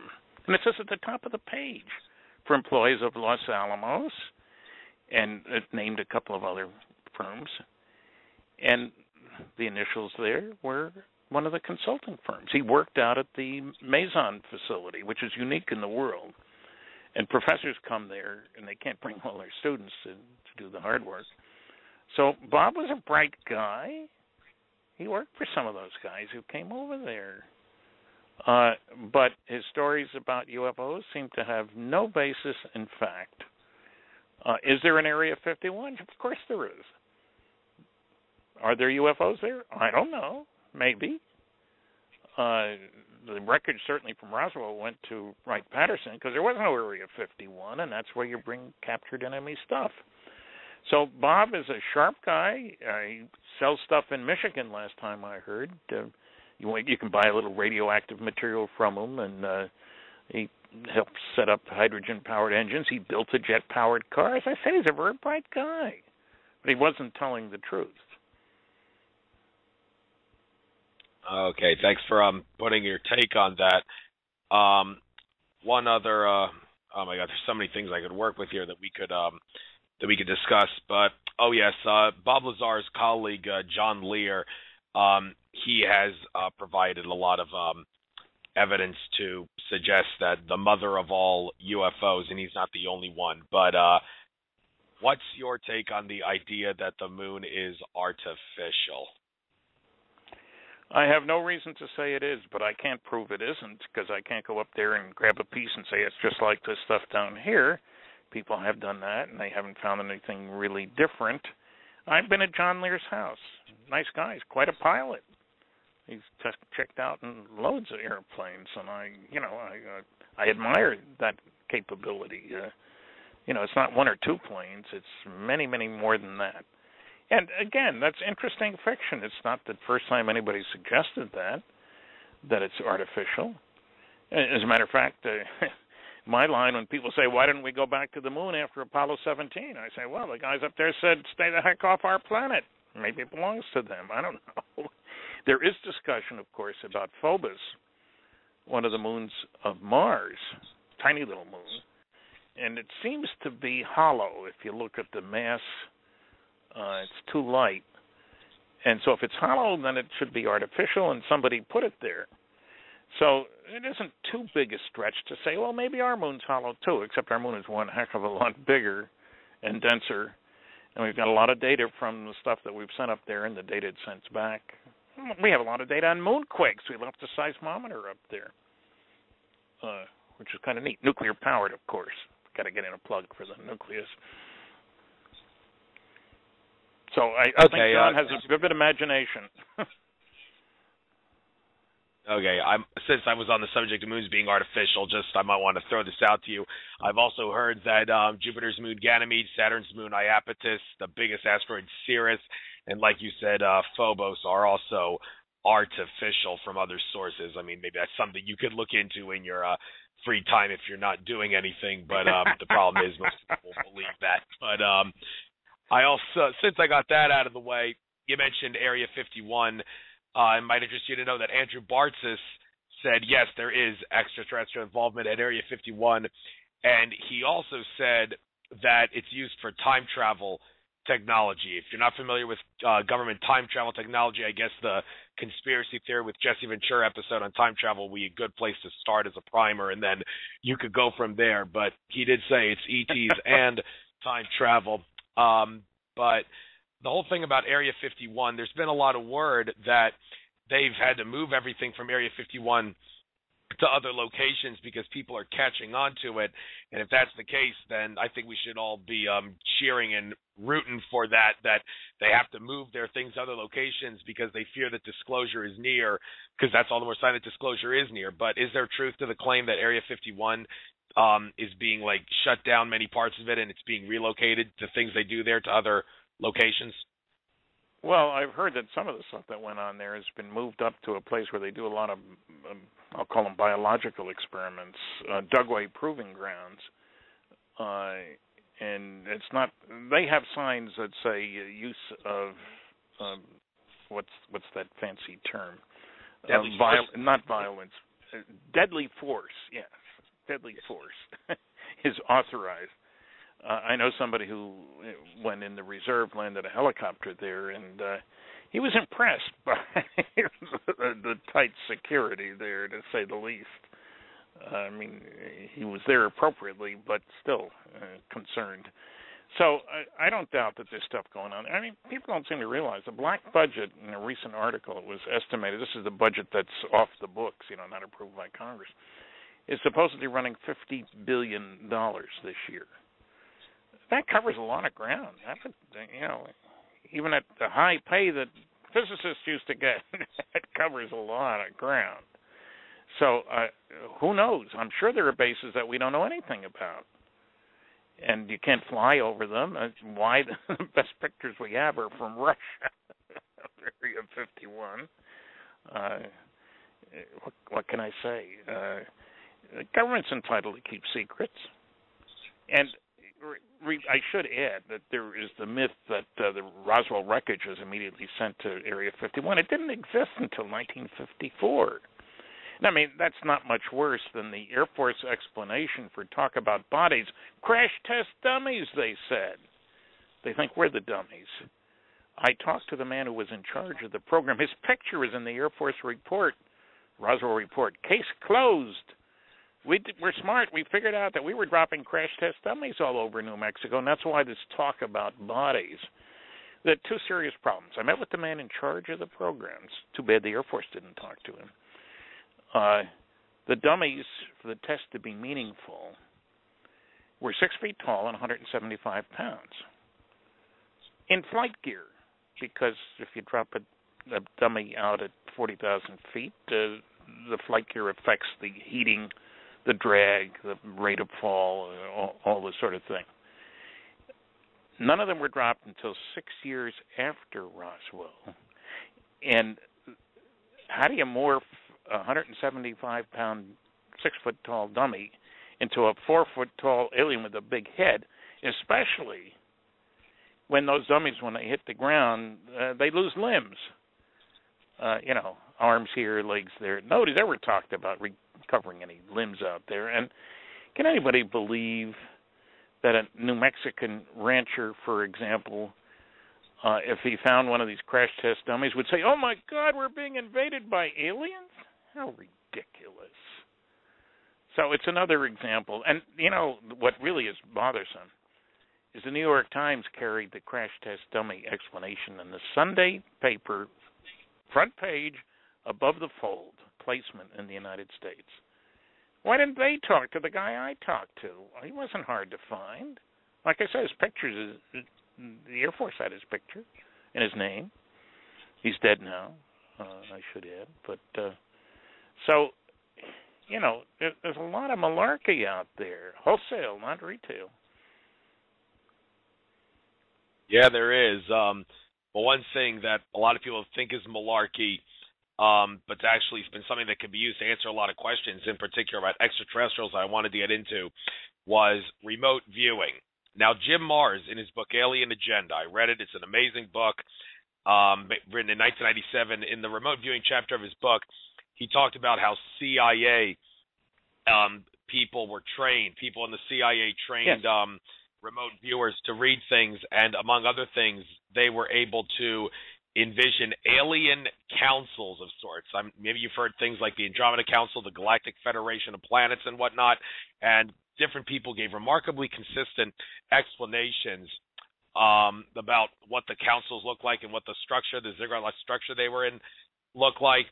And I also saw another program on UFO TV Studios YouTube channel that was on remote viewing, and the people in that program who were the remote viewers said, yes, there are angels, like guardian angels of sorts that people talk about, not angels in like a Christian sense, but beings that are of a higher consciousness than we are, that have more light and less matter in their body because they're made of more light.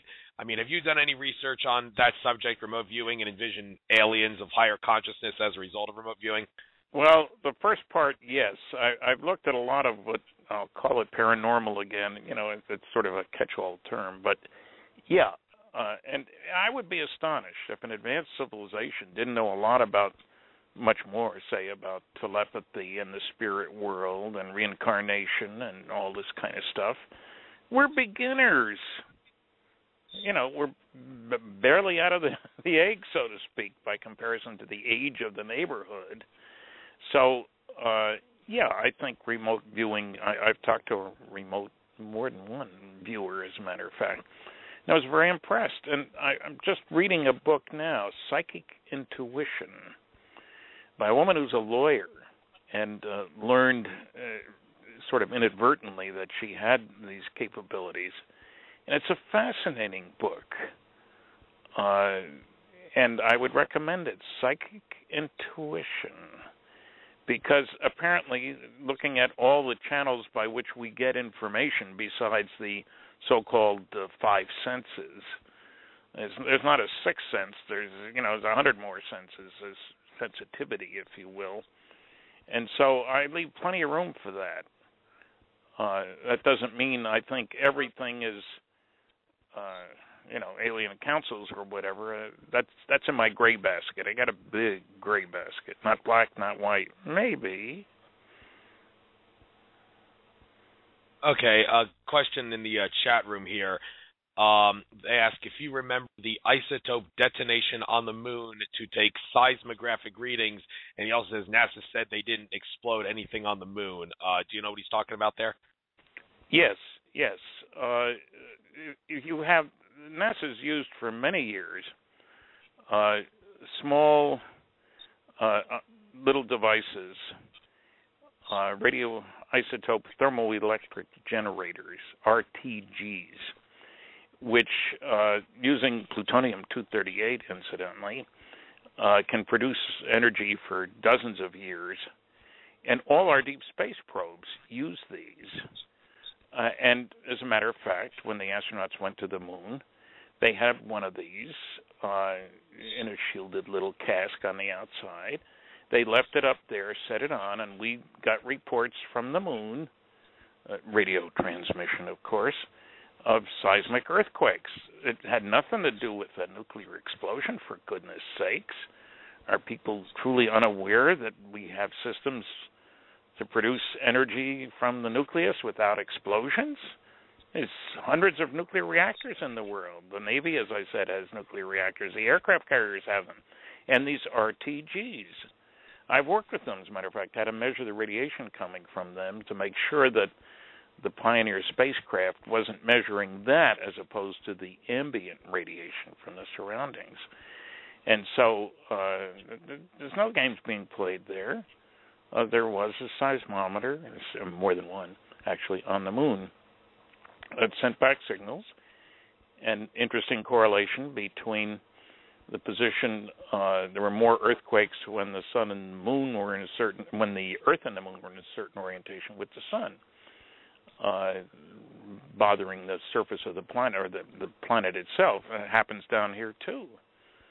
I have a friend who predicts earthquakes, a scientist, James Birkeland, who was a county geologist in California, by determining the position of the sun, the moon, and the Earth. And when the moon is closer and the gravitational field is greater, then you get more earthquakes, et cetera, et cetera. And the same thing happens on the moon, believe it or not. So that's not fiction, but it's not nuclear explosions by any means. Okay, and on a related note, on the subject of secret technology on other worlds, I'm sure we're all familiar with Richard C. Hoagland and all the mountain of evidence he's shown that some ancient civilization existed on Mars. I mean, the mathematical layout of those designs makes it so in-your-face obvious that it had to be artificially constructed because the math is so perfect and just too much of a coincidence to be a true coincidence. But the unfortunate thing about Richard Hoagland, bless his heart for exposing that, he tries to downplay any notion that there is actually some program to engineer life on Mars and that we actually have bases on Mars at the moment. And also saw a TV show with the people from Project Camelot that they did one episode showing that the surface of Mars is not as red as we're told. It's actually more like the deserts of Arizona. The sky is actually a baby blue color and not what we're told to believe. I mean, it's all the more evidence that NASA should stand for not always a straight answer. And Richard Hoagland hey, I like that TV show. Yeah, but Richard Hoagland appeared in that. But Richard Hoagland just does not want to discuss the idea of there being life on Mars at the moment. And not only that, Alex Collier said he once went up to Richard Hoagland and asked him, Richard, why won't you tell the world the moon is artificial? And Hoagland said, I'm not ready to. Or what he was trying to say is, I don't think humanity can handle it. But let's just try to go off into the deep end here. What's your take on the whole thing about how we have a program on Mars and also that Mars is different from what mainstream science tells us it's like? Well, mainstream science, as I indicated earlier, has often been wrong about all kinds of things, so that wouldn't be a surprise, would it? It's popular for brilliant scholars to make pronouncements, do their research by proclamation, and often they turn out to be wrong. Remember Lowell's canals on Mars? It was perfectly visible. People looked at the picture and said, yeah, that looks like a canal. It's not. It just looks like it. So there's a lot of room for doubt here. We need evidence. I think there may well have been life on Mars, and I'm not saying somebody hasn't used it as a base on occasion. Who knows? And there's a process called terraforming where you make the place like ours, Look at Las Vegas. Who would live there 200 years ago? Terrible place. A lot of people living there now. Some people might say it's still a terrible place. I'm not dissing Las Vegas. I'm just saying there's an example of a place that wasn't suitable for much in the way of intelligent life back 100 years ago, 200 years ago. So I allow room for games being played on Mars. Richard also claimed that one of our first explorers of Mars was destroyed by NASA because it was going to take pictures of the thing he was talking, the monuments on Mars. So that explanation made no sense at all, because they were going to be doing the low-resolution stuff first, and then the high-resolution as time went on, so you could cover more of the planet. And the last thing NASA needed at that point was another failure. That was when they'd found out about Hubble being misconfigured. Somebody, I don't know if anybody got fired because of that, but bad show. So Richard often has his imagination working overtime. A lot of us have our imaginations working overtime. But speaking of which, we mentioned John Lear earlier. John Lear did talk about the moon, as I mentioned. He also showed a picture that the sky on the moon is actually a saffron color and not the color that we're all led to believe. And what's more, there's been a lot of talk about whether or not the moon landings were real or not. Now, based on what I've looked at, the way I see it is, yes, we went to the moon, but they had to stage the video footage, because if they showed the real footage of the moon landing, it would have exposed the ET cover-up, and they obviously don't want that. So would you agree there is some truth to the idea that the moon landings did happen, but they faked the video footage to keep the alien cover-up from being exposed? Well, I certainly believe the moon landings did happen. How much they've covered up, I don't know. I really have no way of knowing, and I'm sure you're aware there are dozens of stories about who said what, and, the story about Santa Claus and all that sort of stuff. And I should correct one false notion that some people have. Well, NASA is a civilian organization. What does that have to do with whether or not they keep secrets? I worked in industry for 14 years. Little companies, GE, GM, Westinghouse, places like that. I did all kinds of classified work for all of these guys. NASA sponsored classified work, the nuclear rocket program, the Westinghouse 1 and Los Alamos 1, the Aerojet 1. Our data was classified. The existence of the program they weren't locked programs, and they were very successful, incidentally. Let me impress your audience. The Phoebus 2B, Los Alamos' nuclear rocket engine, was operated not far from Area 51 at the nuclear test site, way back in 1969, 1970, that time frame. Less than 8 feet in diameter, operated at a power level of 4,400 megawatts. That's twice the power of Grand Coulee Dam. That is impressive. And our Westinghouse one only was 1,100 megawatts. That's still impressive, to tell you the truth. So, there's all kinds of stuff going on that people don't seem to know about. Sorry about that. Yeah, and a lot of it we can't, unfortunately, answer. But right. I'd like to take this whole subject of things we can't answer to a whole new level by saying that John Lear says that probably the biggest lie that NASA has covered up is the fact that every planet of sorts has its own filtering system. And a lot of people say, well, Zecharia Sitchin can't be right because how could life exist on a planet like Nibiru that far from the sun? Well, John Lear basically answered that question when he said every planet has its own consciousness, which in turn means every planet has its own filtering system. So it doesn't matter how hot the star is, it doesn't matter how far away it is, the planet's filtering system will allow for it to have life on the surface, not just at this level if you were to fly there, but also in other dimensions of consciousness, for lack of a better phrase. You can also find life which are made by this planet's filtering system. Now, this is going way off into the deep end here, but do you think there might actually be some truth to that idea that every planet has its own filtering system, which in turns mean it will be able to support life regardless of where it is? Well, I think we can make an outpost any place, but I don't know where John is getting that from. He's got a good imagination. I've never doubted that. I have no reason to believe that that's true, but that doesn't mean it isn't true, that old absence of evidence routine. But I think if you're going to make a claim like that, you ought to provide some evidence, not just some theory or conclusion without even any theory. Yeah, without question, because you always say you got to bring your sources because everybody will try to find some way to discredit you. This was actually, in the case anybody wants to know, the 3 or 4 part series on Project Camelot made in 2008, where John Lear did a long 3 or 4 part interview. He exposes a lot in there, and just saying this for the listener's sake. But I guess we got about 13 minutes left. In regards to the kind of technology that extraterrestrials use to get here, I mean, they say you can't travel faster than light. Well, horsepucky, of course we can't travel faster than light in this dimension of consciousness, but if you can bend and warp space-time, as Bob claims the Zeta Reticulans do, then you can travel much farther. You can also use wormholes, and there's also the claim that if you can attain a higher enough state of consciousness, you can exploit the fact that space and time are illusions, and you can use that to your advantage to go anywhere, any time, basically. So, what is, in a quick generalization, what kind of technology do you think ETs are using to get here?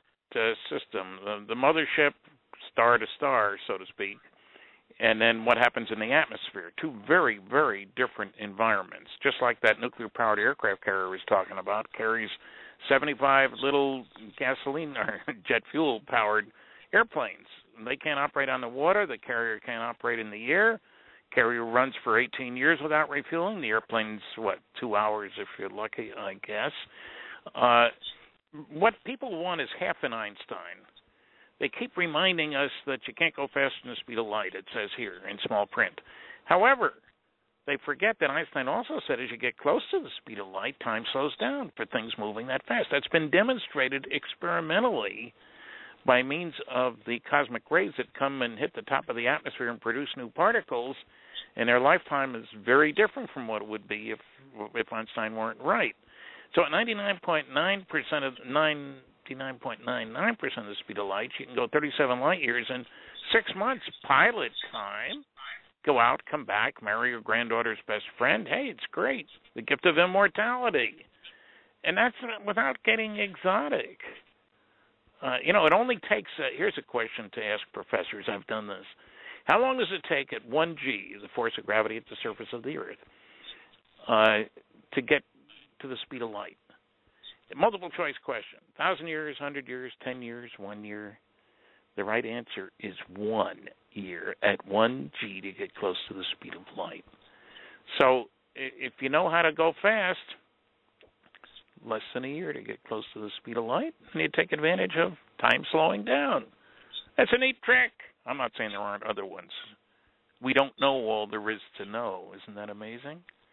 I know that bothers some people. Yes. Of course we do. We're smart. Not as smart as we think we are. And incidentally, in the atmosphere, I would suggest magnetoaerodynamics. You ionize the air around a craft, interact with electric and magnetic fields, and you can control lift, drag, heating, sonic boom production, radar profile. And back in 1970, ages ago, I had a literature search done of the government technical report literature on using the keyword magnetoaerodynamics. Got 900 references, which astonished me. 90% were classified. So somebody was spending a lot of money and a lot of effort looking at plasmas around craft in the atmosphere. And so it's kind of a neat trick. And people will actually know a part of the story. When the astronauts come back from the moon, there's a period of time when we can't communicate with them. That's because of the plasma around them and ionized air. And there is an equivalent, this may sound strange, but bear with me, an electromagnetic submarine. It turns out seawater is a nice electrically conducting fluid. And if you have electric and magnetic fields set up, as has been done experimentally by both the Japanese and by Dr. Stuart Way of Westinghouse, you can have a silently slipping through the water submarine using an electromagnetic propulsion system, just like the kind I'm talking about for magnetoaerodynamics in the atmosphere. Neat trick. Yes, there's a lot of neat tricks that they will conceal from us because the technology that's in the public arena is always going to be less sophisticated than the technology they actually have at their disposal. That's something we absolutely all need to keep in mind. So if you see a UFO, don't think it's ETs. It could just Project Blue Beam or some military-industrial complex craft that has nothing to do with ETs. It's just technology that we don't know about. We used it in the war, though. Yes. It's called Foo Fighters, if I'm not mistaken, that Hitler no, that was used. in World War II. Yeah. I'm saying that, we have stealth aircraft, cost $10 billion to develop. Lockheed did the job, and we used them the first war that came along. Yes, and so did many other countries, too, that have access to not just ET technology, but also sophisticated technology that they made that they won't tell people. Well, Dr. Friedman, it was a pleasure to have you on your show. I appreciate the free degree, but I don't have a PhD, just a master's, and please don't call me Master Friedman. Okay. Sorry about that, but I guess I should probably end the show here because I need to spend the last 8 minutes or so taking care of some other things that need to be mentioned. So you're a fascinating individual. I would certainly love to have you on again. However, I'm also trying to get as many people on my show as possible before I start giving any one specific person double dips, because I think that's the most fair and reasonable way to do it. So you could probably expect. Don't forget my website. I won't forget your website. Your email address is www.stantonfriedman.com. That's right. Keep it simple. I can't get any more easy than that when it comes to naming a website. So, it'll be in the future, but don't expect it to be in the near future because there's a lot of other fascinating individuals I need to speak to. Okay. Right. Thanks for having me. All right. So I guess call it a night. Later. Thanks. Bye. Okay, folks. That's a wrap for Dr. Friedman. Excuse me, Mr. Friedman. He says he has a master's, so I shouldn't use that term. So, but anyway, next week's show, I'm trying to get a guest. Sean Cohen tells me here that she will be speaking to this guy, Adrian. I actually must admit, I don't think I know his last name. She never told me, and his last name doesn't appear to be anywhere on his website. So she'll be talking to him tomorrow, she says. Hopefully I'll be able to get him on. I believe he is an expert at healing and whatnot, healing using non-allopathic ways, because the evil Rockefellers created a medical monopoly. The Rockefellers, one of the most powerful Illuminati bloodlines, probably the most powerful in America next to the Rothschilds, but they created a medical monopoly about 100 years ago to make allopathic medicine the only medicine available in America, and it only treats the symptoms, not the causes, unlike some other ways of treatment that do treat the causes. This Adrian guy will dowsing spirits. He's an energy healer and house clearing person, according to Sean Cohen in the chat room. So I believe dowsingspirits.com is his website. If anybody wants to check it out, I'll try to get him on next week. And I'm not quite sure who I have on the 11th, but we'll worry about that some other time. We'll take it show by show. So I hope you guys learned something from that whole experience there. I mean, Dr. Why do I keep calling him Doctor? I don't know. It's just I'm trying to show him respect for something I don't even need to show him for. But anyway, he does deserve a lot of respect for his work, even though he doesn't really go into the way out there things. I mean, some of the things I discussed on the show, like planets having their own filtering systems and whatnot, those aren't particularly things he will want to go into. He said he doesn't even discuss reptilian aliens much because that's not really his business. Everybody's got their own way of doing research. Everybody wants to research their own subject, and if they don't want to go into far out there things, way out there subjects for whatever the reason, hey, that's fine. As long as the subject you're exposing is crucial to humanity, then by all means keep doing what you're doing. I admire Friedman for doing that, and I will continue to watch the UFO TV Studios YouTube channel. I said I watched every video on that channel, and I did, and by God, it covers a lot more than just UFOs. It may be the best channel out there for waking up out of the Matrix. And, of course, Greg Prescott's channel, in5d.com. That's another great channel for waking up out of the Matrix. But personally, I think UFO TV Studios takes the crown. It's my personal favorite, and I would recommend it to anybody. A lot of subjects cover their UFOs and ETs and consciousness, conspiracy theories. Might as well do a quick research scan of that website to see if there's any names on any of the videos there of people that I could say, hey, this is someone I might want to have on my show, because that channel is a myriad of all kinds of things. But sticking to the subject of UFOs, subject a lot of people don't want to discuss. Like I said, Richard Hoagland won't discuss the subject of the moon being artificial and life currently being on Mars, even though he's willing to entertain this idea of life having existed on Mars.